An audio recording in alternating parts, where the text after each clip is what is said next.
Yes, people, what we saying? How we all doing? Um, so obviously some news today about Amad Diallo. Amad Diallo looks like he might be available um, beginning of next month, which again is going to be a much needed boost to the team. You know, one thing I hope is that Amad's not being rushed back. I know obviously the Europa League is going to be important for United, and having someone like Amad available again is going to be crucial. But I think if he's being rushed back, um, to give obviously United a bit more of an opportunity to win the Europa League, I just hope he doesn't pick up an injury for his sake, man, because he's going to be important next season. And yeah, but it's good news to hear, man, that Ahmad, looks like he's ahead of schedule on his recovery, and yeah, it looks like that he's gonna be back for sure. Because I thought he was out until the end of the season. You know what I mean? So, but the fact that he's gonna be back is good news. Obviously, Kobe Minu as well. He's not too far off. Mason Mount again. I'm not really too excited about Mason Mount, but he's now back in the squad. I think now, so he should be in the squad for tomorrow's game. But yeah, I think obviously United getting players back is a positive. But as I said yesterday, there's going to be tougher times ahead for United, and yeah, United just need to be hitting some form now to the end of the season. Again, I looked at United's fixtures and sandwiched in with the Europa League games. United are going to be, you know what I mean? Their squad's going to be stretched now, because this Europa League's a must. And again, it's going to be a case where United are going to have to rest key players for this Europa League tie. Obviously, it's essential them getting into Europe. But in the same breath, they wanna try and put a competitive team out for the league, because I'll be honest with you, if United was to finish, let's say 16th and get knocked out of Europa, I think that's unacceptable from Amorim. So if they finish 16th and then they win the Europa, again, he's gonna be given the license to get away with that. Which for me, I don't accept him finishing 16th, but again, him winning the Europa to get United back into Europe, with the money coming in, for me that's gonna be key, So and obviously, yeah, he should keep his job if that was to happen, you know. Um, the team he's gonna go with tomorrow is gonna be interesting because what I would say is that yeah, sorry, boys. Yeah, so what I would say is that again, United don't want to be picking up any injuries. But then again, the team that he played against, who was it, Real Sociedad, is he going to go with the same team? Because I believe if he goes with the same team, I can see United picking up a couple of injuries. So it's going to be tricky, really, because it's a game that United should win if they play, if they take out a couple of players. But again, man, you can't be confident, Big up reluctant gamer, man. Big up for coming on. So the team I will go with against Leicester, I think obviously Anana in goal. Um, the back three, for me, not Lenny Euro, Matthias De Ligt for me has to play. He's the key defender there. But in the same sense, if anything was to happen to De Ligt, an injury, that's going to cause problems. I think Amorim's already said that Harry Maguire's back. Do you risk Harry Maguire against his former club? He might bring him back in, but I think De Ligt has to play in the centre. And again, if he wants to bring off De Ligt, um, by all means at half time, if United are in a comfortable lead, you know, to give him some rest, that would be key. But for me, De Ligt definitely will be starting.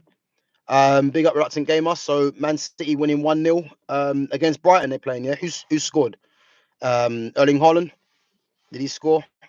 Um, so yeah.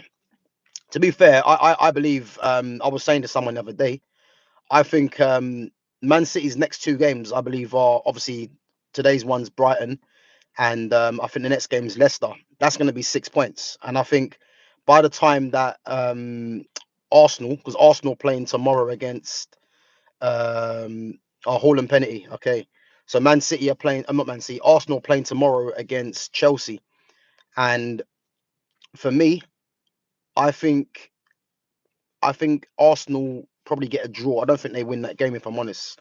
And I can't remember who the next league game is. I think are they playing? I know no Liverpool's not yet. I think they got another tough game coming up. So Man City can easily claw 6 points back on Arsenal if Arsenal was to, get a draw tomorrow or even lose and then get a point. So that's how quick things can change, you know. But yeah, nah. So for me, Matthias de Ligt in the middle of the three. Lenny Yoro, I think, still injured, so I don't think he'll be back. For me, Aiden Heaven has to play again. Um, yeah, reluctant gamer, man. Definitely watching the Liverpool Newcastle tomorrow. So you got Liverpool Newcastle Carabao Cup final, which I'm going to watch, and then United are playing, I think, at 7 o'clock against Leicester away. So yeah, I'm gonna be watching that, man, for sure. But yeah, nah. So I think Aiden Heaven for me has to play, as one of the left side at the left side centre back, and then Mazraoui probably again. So I'm expecting the same back three that played against Real Sociedad. You know, as I said, Lenny Yoro's out injured. You know what? Victor Lindelof might come in actually. I think Lindelof might play. I think Lindelof might actually play in the centre, and then he might take out. He might take out Mazraoui or De Ligt, I think, to rest them. You never know. But I think the state that the team is in at the moment in the league, I think he might just go with a strong back three, and he might go with the same back three. But you never know. And then in midfield, again, we know Bruno's going to play, so there's no point even going on to that because he plays every game. Um, and Ugate's obviously back, so is he going to rest Casemiro? Casemiro's been playing well, but he might bring Ugarte back in there to play him alongside Bruno, and then rest Casemiro. Um, yeah, so I think he might do Ugarte and Bruno because Bruno's going to play, so there's no point um, even debating that, man.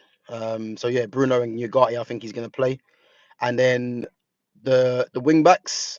Yeah, big up Chinwendu Ezechi. What's that? Is that Nigerian? Yeah, big up for coming on, man. Guys, as I said, make sure you smash that like button and subscribe to my channel at Gav Goes In. So yeah, I think he's gonna. Yeah, big up, man, big up. So I think he's gonna play the two wing backs. I believe Patrick Dorgu might still be suspended for one more game. So you're gonna see Diallo, and that's gonna. I think if Dorgu's actually suspended, then I think you might see Diallo and Mazraoui again. So that'll be interesting to see. If Dorgu's suspended, he's gonna play Mazraoui and Diallo as the wing backs, and then I believe Victor Lindelof comes in. Um, I believe Victor Lindelof comes in, and then either Maguire or De Ligt, I think, starts on the bench. I believe, to give them some rest. And obviously, Maguire's just come back from injury, but obviously, he's been confirmed he's in the squad. Big up Emily Vell. Guys, make sure you smash that like button and subscribe to my channel. Let's at least hit 10 likes on the stream, guys. And as I said, subscribe to my channel and check out my content. Yeah, big up Chinwedu. So Chinwedu says, wait, what was the latest match of football today? So Man City are winning 1-0 at the moment against Brighton and Erling Haaland penalty.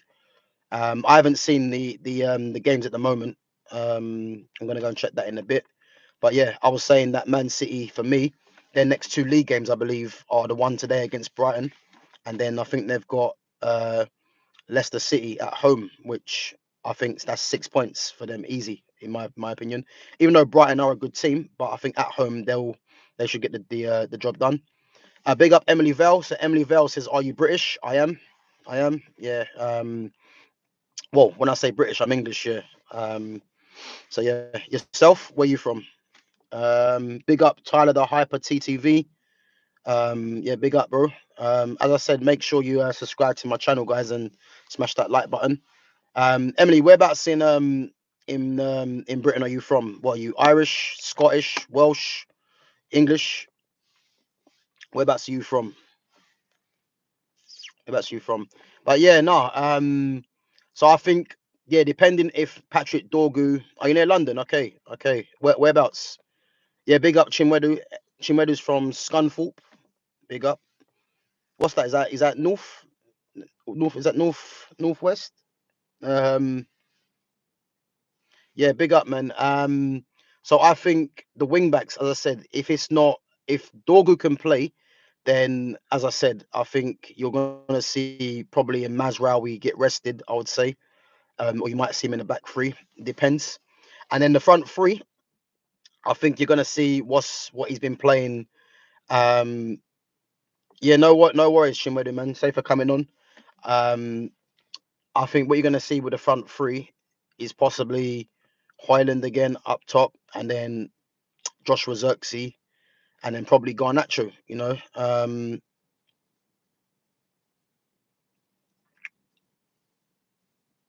Yeah. So sorry, just reading something. Um, so yeah, I that's what I believe he might do. But again, um, obviously he's mentioned Mason Mount's back in the squad. So I think Mason Mount obviously won't start. And guys, what's going on in the chat, man? This is a football channel, man. We're not here to be negative, man. Um, if you're gonna come here and be negative, man, then as I said, man, see yourself out because it's a football channel. If you've got anything football to talk about, but I won't be putting up with anyone cussing anyone out. You know what I mean? So let's just keep it strictly football. Um, but yeah, um, I believe United, should win tomorrow against Leicester. For me, United should be winning this game. I know they're away from home, but yeah, big up, man, big up. If you don't want to watch the live stream, guys, then as I say, you're not forced to be here. It's a football channel, so if you ain't got anything positive to say to anyone else in the chat, then as I say, man, feel free to go. So Emily says, which team do you support? So yeah, Emily, man, I support Man United. Unfortunately, at the moment, we're going through a tough time. Who do you support? Um, so yeah, I think that United really should be winning this game. I know they're away from home. Um, I'm looking at United winning this game 2-1. I'd probably say. I wasn't say 2-0, but you can never be sure. Um, Chinwedu says he supports Liverpool. Chinwedu, what do you think of the Liverpool PSG game recently? Do you think Liverpool deserve to go out? Or do you think Liverpool should have won the game? But yeah, so for me, United should be winning this game tomorrow. I'll probably say 2-1. I think when I watched Leicester up against Arsenal, Leicester actually played quite well. But they were toothless up front. They didn't have any potency up top. I'd say. I know Jamie Vardy's there, but Vardy's getting on. And I think if they had a bit more of a cutting edge up top, they would have at least got a draw from Arsenal. But the longer the game went on, Arsenal obviously grew in confidence, and yeah, Leicester couldn't obviously finish off their chances. But I think tomorrow's game again, Leicester could cause some problems being at home. But I think if Man United are being serious and they want to carry on from where they picked up on Thursday night, then they should win this game. Let's be honest. Yeah, big up Emily. So Emily says, "Who is your favorite football player?" You know what, Emily? This is a tough one because when people always ask me this, it's not a straight answer because there's loads of footballers that I like. If I was to say my favorite footballer, I can't really say that because it's doing a disservice to other players that I'm not going to say. But if I was to say who is my three favorite football players, for me it's Messi, Ronaldinho, and the real Ronaldo R9. They're my three favorite players. And again, there's other players in there like Neymar, Pogba, um, Paulo Dybala. I like as well. Zidane.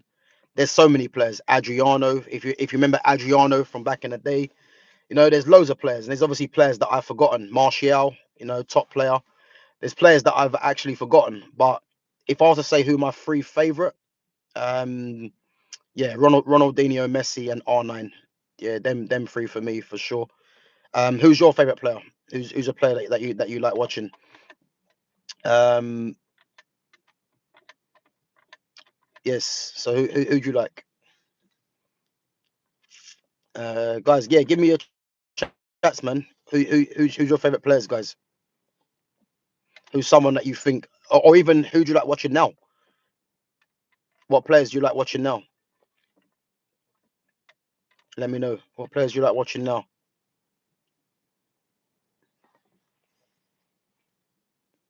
Neymar, yep. I think Neymar for me is someone that is I think he was just unlucky that he's in the era of Messi and Cristiano Ronaldo. Because if Neymar was in this era right now and he was in his prime, Neymar's dominating the Ballon d'Or. No one will come close to him because he's got the ability of the Messi, but again, he's his goal return, is up there as well. You know, so if it's just unlucky with Neymar, man.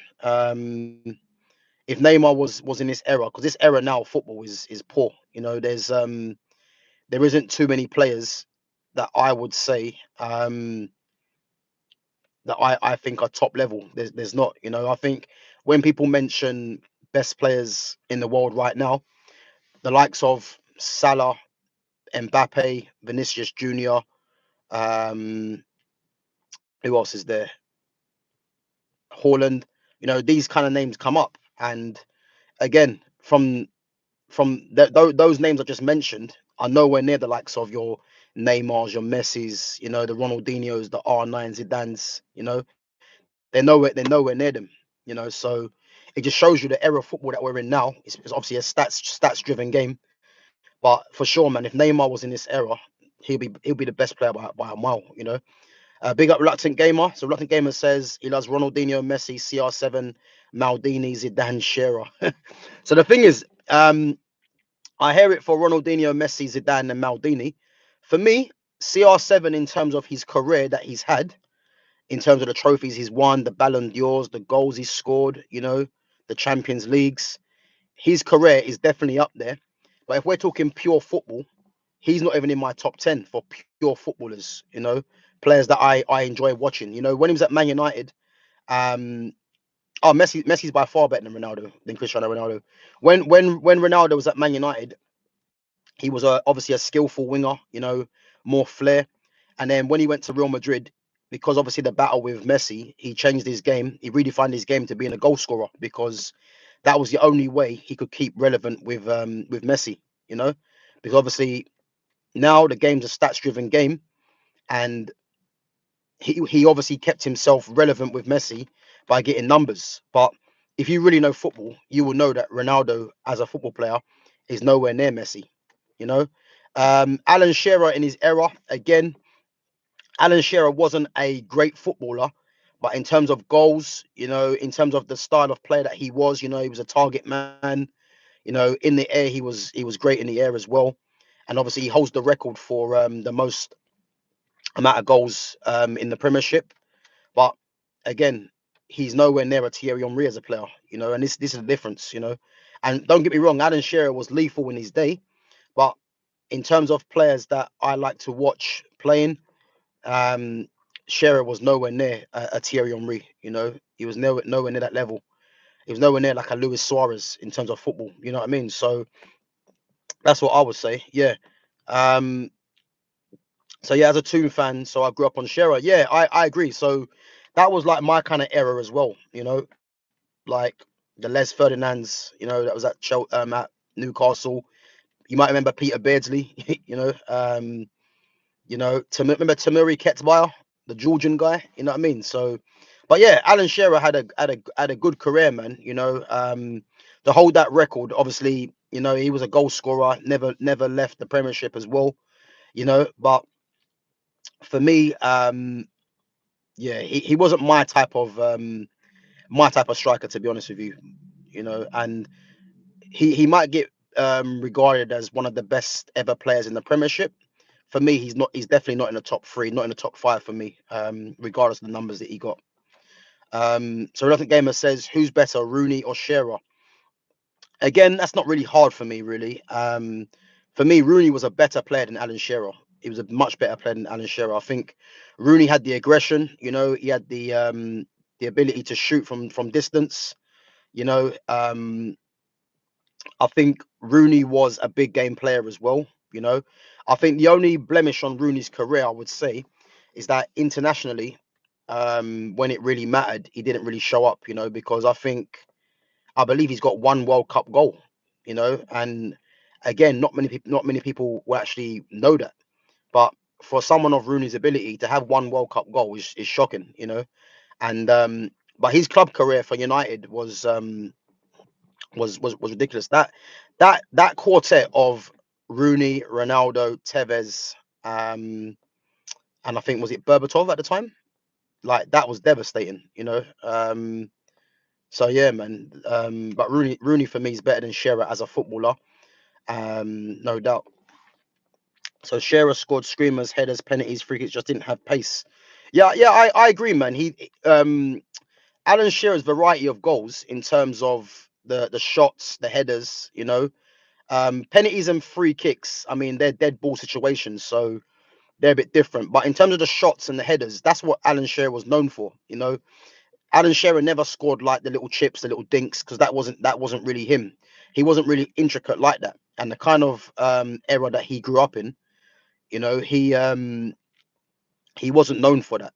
Because if we was to compare an Alan Shearer, let's say, to a Luis Suarez. Luis Suarez was good in the air. He could shoot from distance as well, but Luis Suarez had that kind of quality about him where he could dink the keeper. He could pull it through someone's legs and then smash it in the top corner. So he had that. And again, him and Shearer were different type of strikers, but the kind of strikers that I like to watch are players like a Luis Suarez. Your Sergio Aguero's, Henri, Van Persie. You know, they're the kind of guys that I enjoyed watching play. So yeah, man. But again, everyone has their preference. You know, so Shearer played for a lower team. If he played for United, he would have scored more goals and obviously have more trophies. Yeah. Again, yeah, I agreed that. But what I would say, and this is especially important because this is where football has gone now as well. For me, it's not so much about how many numbers how many numbers someone gets, because if you look at someone like a Miroslav Klose, Miroslav Klose, playing for Germany, you know, he holds the record for the most amount of goals in the World Cup. You know what I mean? But he was nowhere near R9. You know what I mean? So for me, it's not about how many goals you score because how football works. If you're in a system which let's take Man City. Man City is a prime example. You know, they've got someone in Erling Haaland who's just a pure goal scorer. You know, and if you look at the way the team is set up, the team has creators around them to provide for the goal scorer. You know, so these kind of things are important because let's say, for instance, if you was to have a front three of Erling Haaland, Mo Salah, and let's say Marcus Rashford. So Salah on the right, Haaland through the middle, and Rashford on the left. Many people would think that that front three would be devastating, but again, how football works is that front three there will never work because all three of them would want to be goal getters. I know Salah again is a bit more creative. He does create a bit more, but all three of those players would want to be the number one in the striking department.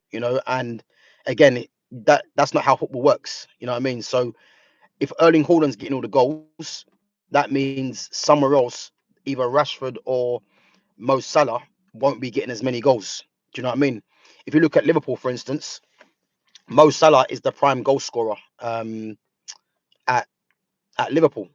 You know, so Haaland's the prime goal scorer at Man City. Rashford was tasked with being the main goal scorer at Man United. So at Man City, there's all creators around Haaland, so they know Haaland's the main goal scorer.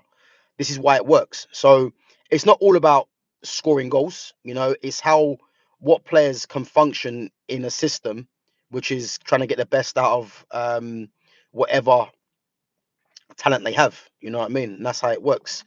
Who's better, Suarez or Salah? For me, Luis Suarez all day long. You know, again, people might say Salah because of numbers, but Luis Suarez is just a better footballer than Mo Salah. You know, he's more.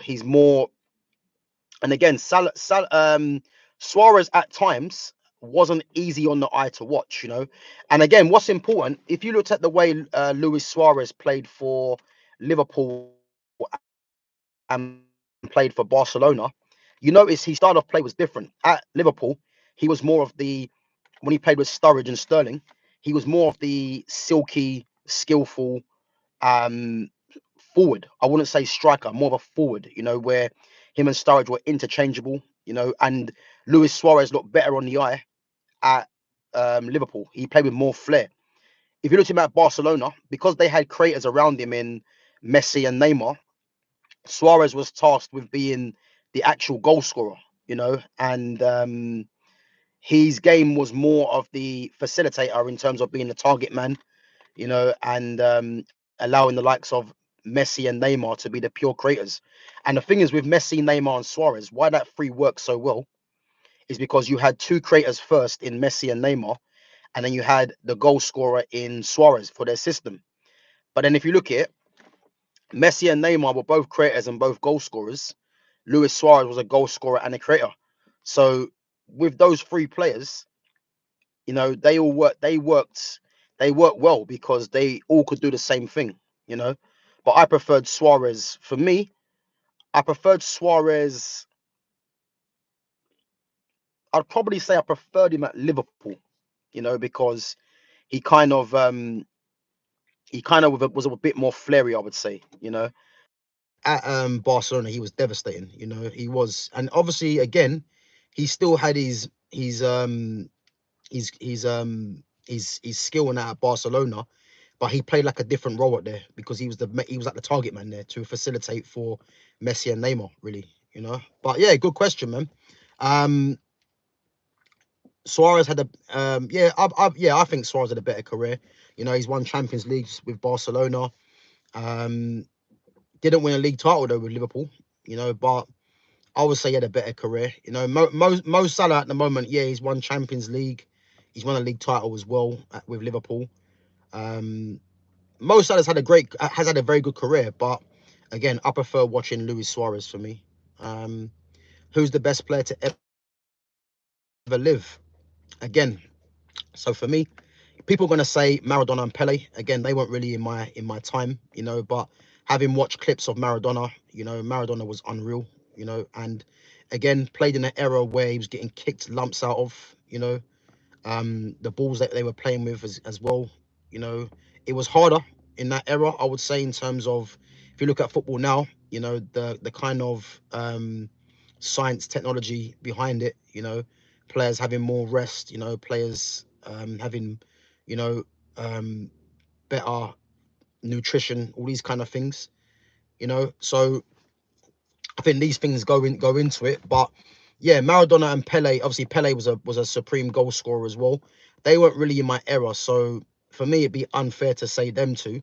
From what I've seen with my own eyes, um, R9 and Ronaldinho for me, for definite. And Messi, yeah, man. R9, Ronaldinho, and Messi for me. I don't think you get better than them. You know, Zidane as well. But yeah, there's been so many good players. There's probably players that I've forgotten, but yeah, I think even Eden Hazard's another one that I think is one of the best players as well. I know he didn't really work out for him at Real Madrid, but Eden Hazard for me is one of the top three players that the Premier League's seen for what he done. But best player to ever live, again, is subjective, but for me it's got to be between Messi, Ronaldinho, and R9. I haven't seen a better striker than R9 for me. The closest striker I've seen to R9, and again, it was his idol as well, and that's Benzema. You can see Benzema modeled his game on R9 when he broke through at Lyon, and obviously at Real Madrid. Again, his style kind of changed somewhat. But what a player Benzema was as well. So yeah, I think R9 for me is the best striker that I've seen to this day. Ronaldinho and Messi, the two best creators that I've seen. So yeah, man. Yeah, R9, Ronaldinho, and Messi for sure, man. Them three. But again, you got Zidane and Iniesta, another one. Modric. Like there's so many top players, man. Yeah, big up Chinwedu, man. Big up for subscribing. We're just talking about so Reluctant Gamers saying who do I think are the best players to play the game, you know. So who is my favorite Man United player of all time? Favorite player, Man United player of all time. That's tough. You know what? I've never actually really thought of that. Really, my favorite players, Man United player of all time. I think if I'm being honest, yeah, my favorite Man United player of all time has to be Eric Cantona.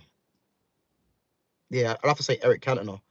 I think Eric Cantona was just he was just class, you know what I mean? And the confidence that he had, you know, the aura, and growing up, obviously watching Man United, um, he was someone that was just a bit different to what they had. You know, they had some very good, very good players. You know, but yeah, I'd probably say Eric Cantona. Yeah, I'd probably say Eric Cantona for what he brought to United, the quality, the titles they won. Yeah, Eric Cantona, I have to say. I think in this era now, it's very hard to say. You know, there is players like Pogba, who's just who's his class. You know, yeah, George Best again wasn't really in my era, but yeah, George Best, man. From some of the clips that I've seen, yeah, he was special, man. To be fair, and again, man, it's an era thing. I'm not gonna really say these guys were the players that I think's the best because I didn't really watch enough of them, you know. But yeah, George Best had some serious talent, man. And again, alcoholic, took his life too early, man. So yeah, but I thought yeah, George Best was sick, man. He was. Even the combination of Dwight York and Andy Cole, man, they were dangerous, you know. Cole and York, you know what I mean? The double duo, you know what I mean? They were dangerous, you know. Obviously, Paul Scholes, terrible pundit, great player, you know. Ryan Giggs, scumbag off the pitch, but on the pitch was special, you know. Carlos Tevez when he was at United, oh, he was class, and how United allowed him to go to Man City is criminal. Wayne Rooney we've already touched on as well.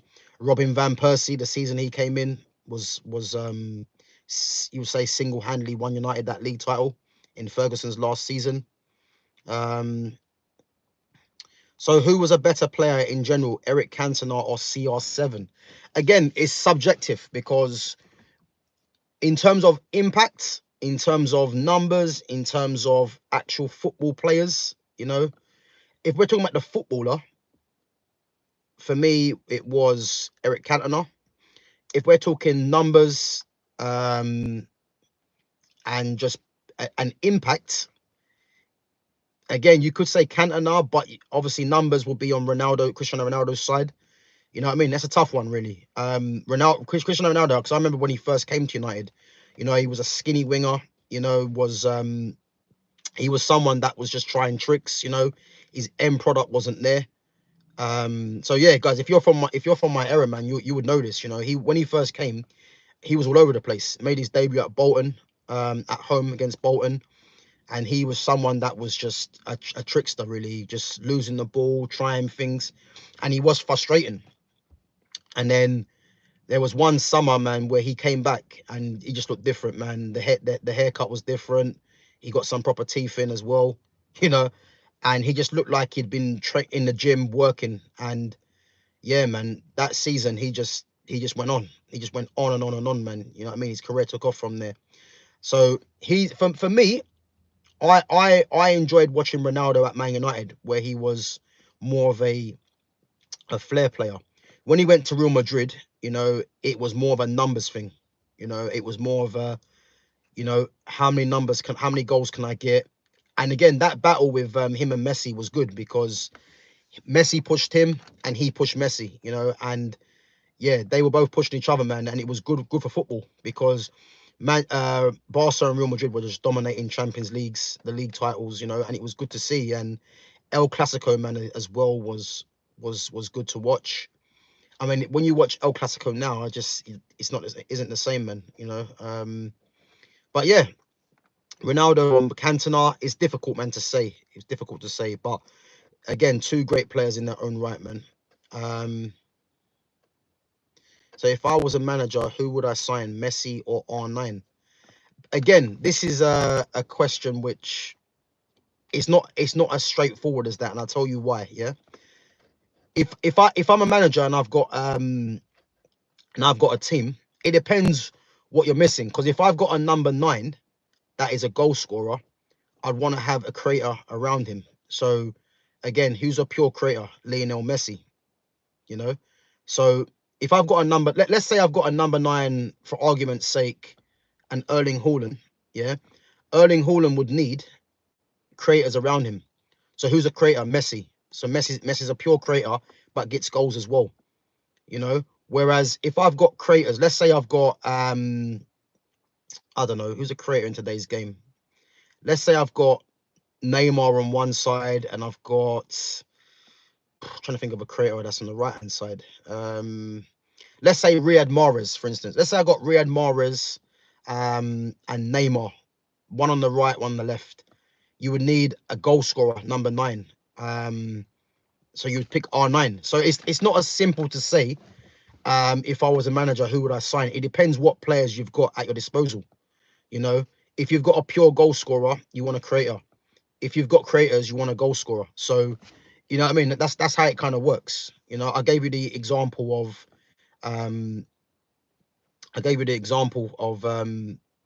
Messi. Oh, sorry, of Salah, Haaland, and Rashford. That front three will never work because there's no creators there. Even though Mo Salah does get assists, but Mo Salah first and foremost is a goal scorer from out wide, and obviously he'd want to be the main guy, so that would never work. But having Riyad Mahrez in there instead, that would work because Riyad Mahrez is a creator, you know. So yeah, so it's not an easy question to answer, man. It depends what players you got at your disposal. But again, man, Messi and R9, two great players. And again, I mentioned earlier Adriano. What a player Adriano was, man. Went off the rails when his dad passed away. But when that Brazilian team, man, they had Ronaldo R9, they had R9 Adriano, Ronaldinho, Kaká in their front line, and I think was Rivaldo there as well, or he might have just finished playing. But they had them 4, yeah, devastating. But the funny thing is, I don't know if that Brazil team actually won anything. So yeah. But no, big up for your question, reluctant gamer, man. Some sick questions. So if you had no good players, who would you pick, Messi or R9?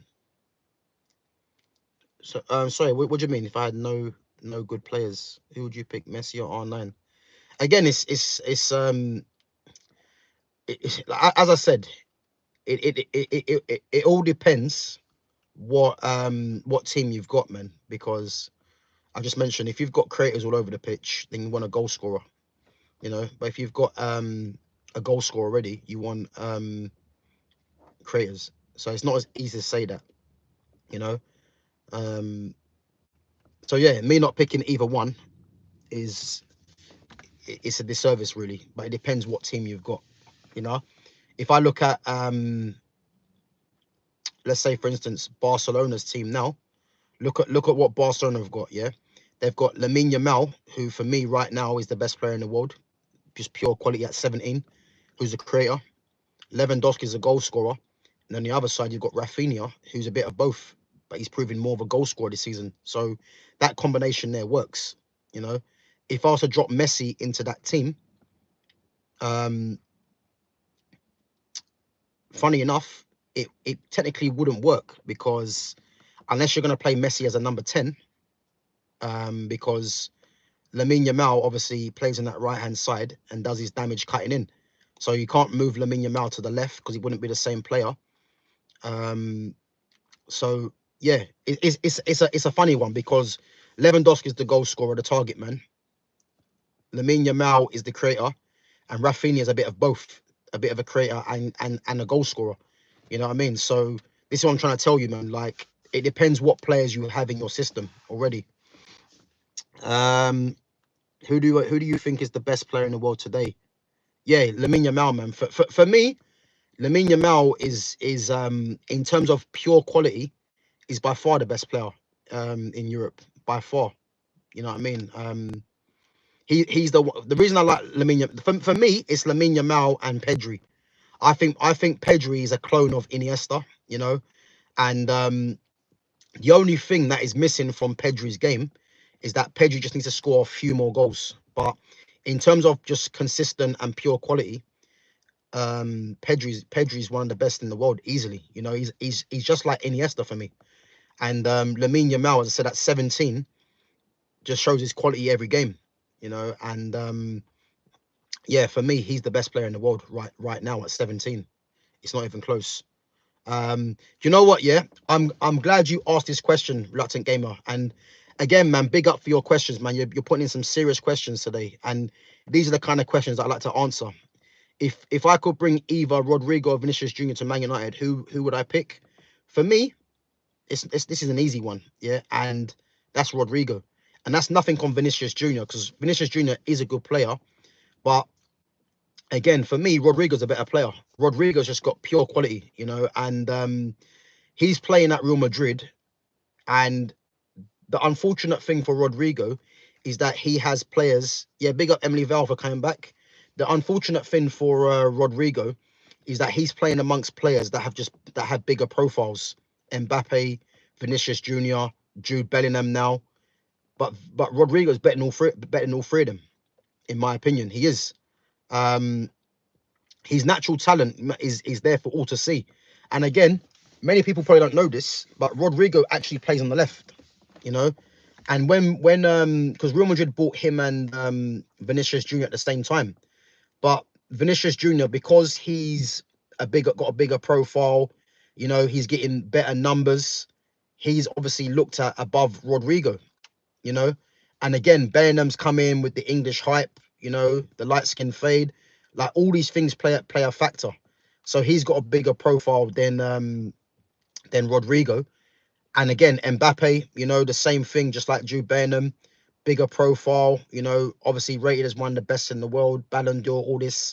Rodrigo's better than all three of them. And if Man United had a chance to sign Rodrigo, what a signing that would be. And again, I don't believe Real Madrid, you know, like if I'm Rodrigo and I'm seeing that Mbappe, Vinicius Jr.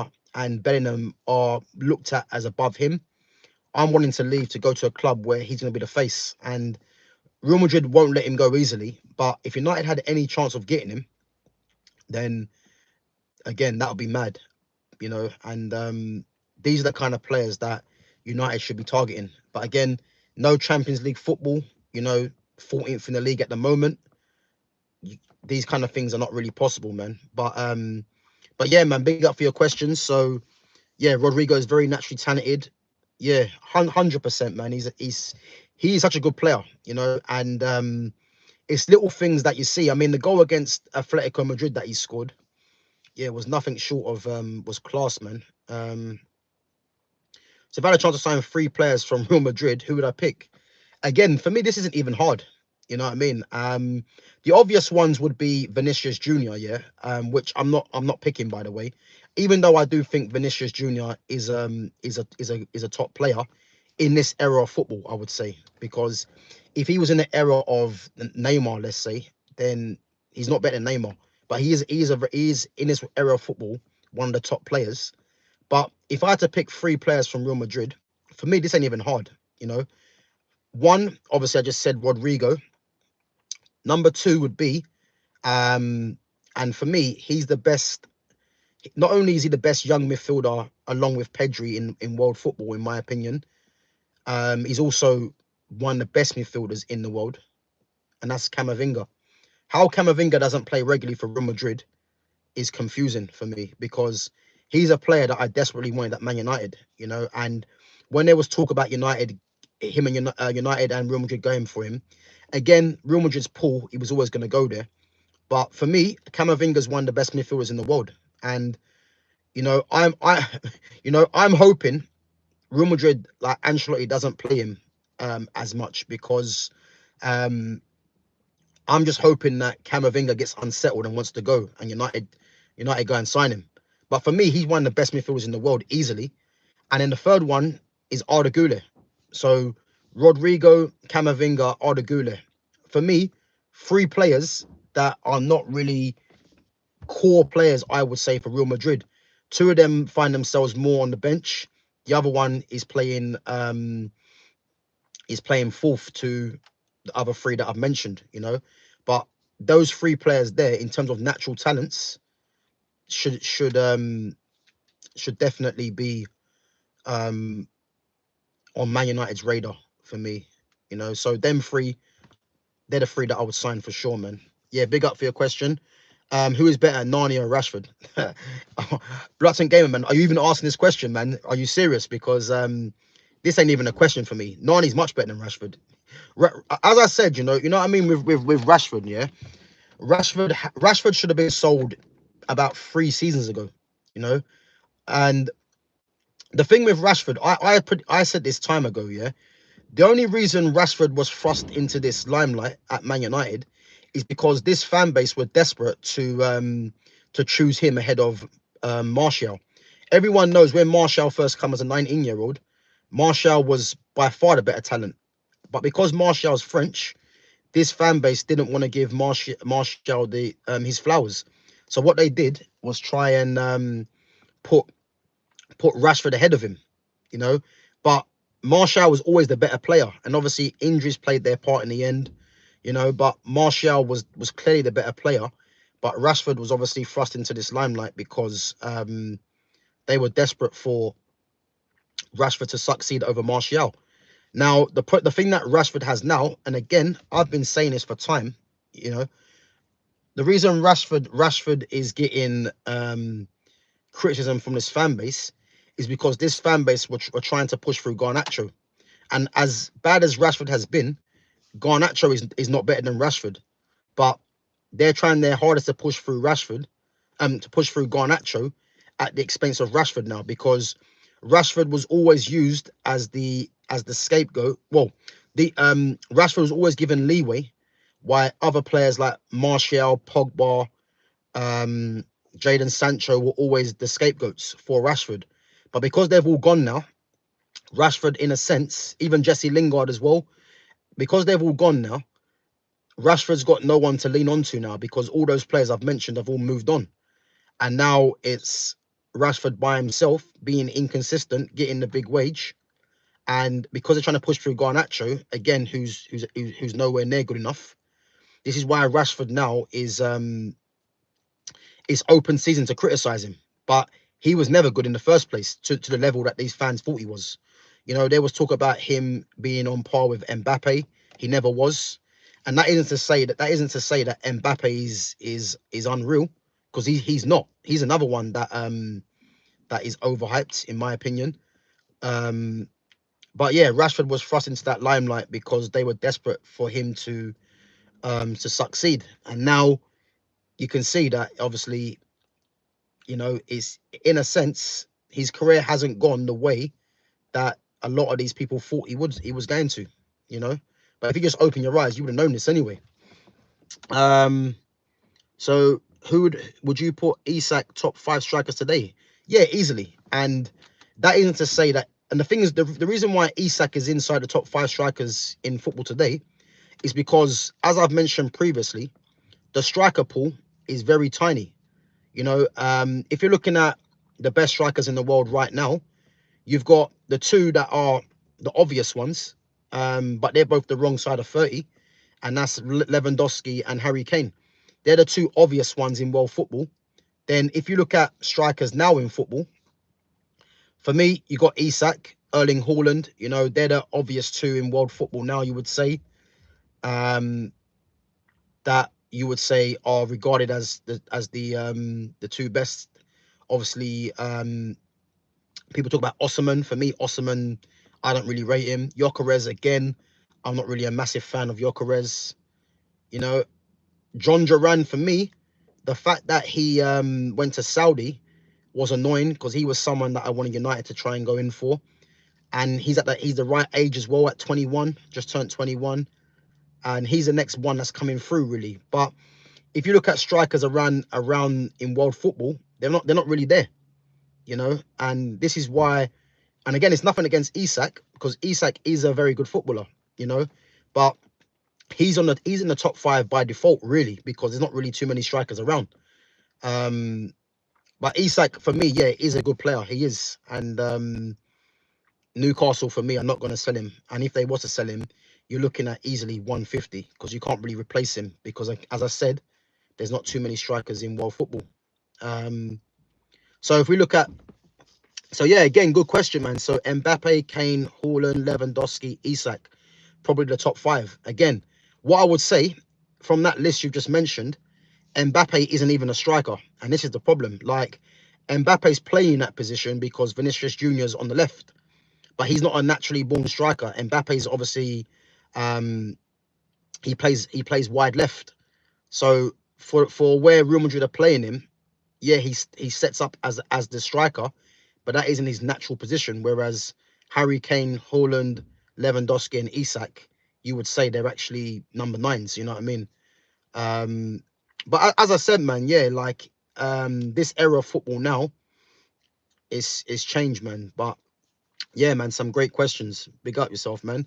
But yeah, guys, big up Reluctant Gamer, man, for your questions. As I say, I'm gonna bounce now anyway. But yeah, big up for your questions, man. And as I said, yeah, make sure, guys, you smash that like button, subscribe to my channel, and check out my content. And as I said, man, yeah, just keep put that notification on as well, so when I go live. And yeah, man, big up for your questions, Reluctant Gamer, man. Yeah, man. Newcastle tomorrow, man. Do you know what?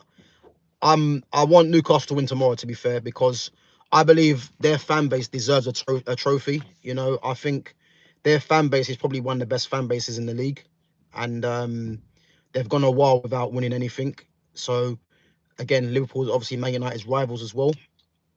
So I think, yeah, 100%, man, I'll be rooting for Newcastle tomorrow. But yeah, we'll have to wait and see, man, because Liverpool do generally turn up in these finals, you know, and they're looking at getting a domestic double as well. But I think I think what's going to be key for Newcastle tomorrow, as I mentioned yesterday, is that midfield of Sandro Tonali, Bruno Guimaraes, and Joe Linton. I think if they can control their midfield and provide chances for Isak, I think they could win the game. But on the other hand, you know, you've got Konate, Van Dijk, solid at the back, obviously Alisson in goal, and then can they keep Mo Salah quiet? That's going to be the key, really. But yeah, no, I'm hoping Newcastle win tomorrow. My prediction, I think, you know what? I think I think it was yesterday. I think it's going to be 1-1 in normal time, and then I can see Newcastle nicking it in extra time. And I think because Liverpool had to go extra time against PSG, you know, Newcastle obviously have been able to keep their players fresh as well. I think that could tell in the end. So, yeah, so I think that's going to happen, man. But yeah, big up for your questions, Latin Gamer. Big up, man. Let's hope Newcastle, fingers crossed, man, Newcastle can get the job done tomorrow. And yeah, that'd be great, man. That'd be great for them. And yeah, we'll have to wait and see. Obviously, United are playing tomorrow as well at 7 p.m. Against Leicester City. So I'll be doing a match reaction to that after the game. So yeah, I'm going to react to the Newcastle and Liverpool FA Cup. Is it FA Cup? Yeah, FA Cup. No, Carabao Cup, sorry. Yeah, Newcastle Liverpool Carabao Cup. And then reacting to the Man United and Leicester City game straight after as well. So I won't be live later today, so I've got a few things to do. But I'm going to be live tomorrow after the Man United game against Leicester. And yeah, man, if you come on, we'll talk about the Newcastle Liverpool game as well. And and hopefully, yeah, Newcastle can get the win, man. But yeah, big up for coming on, guys. As I say, smash that like button, subscribe to my channel. I'm gonna catch you guys tomorrow. Big up, take it easy.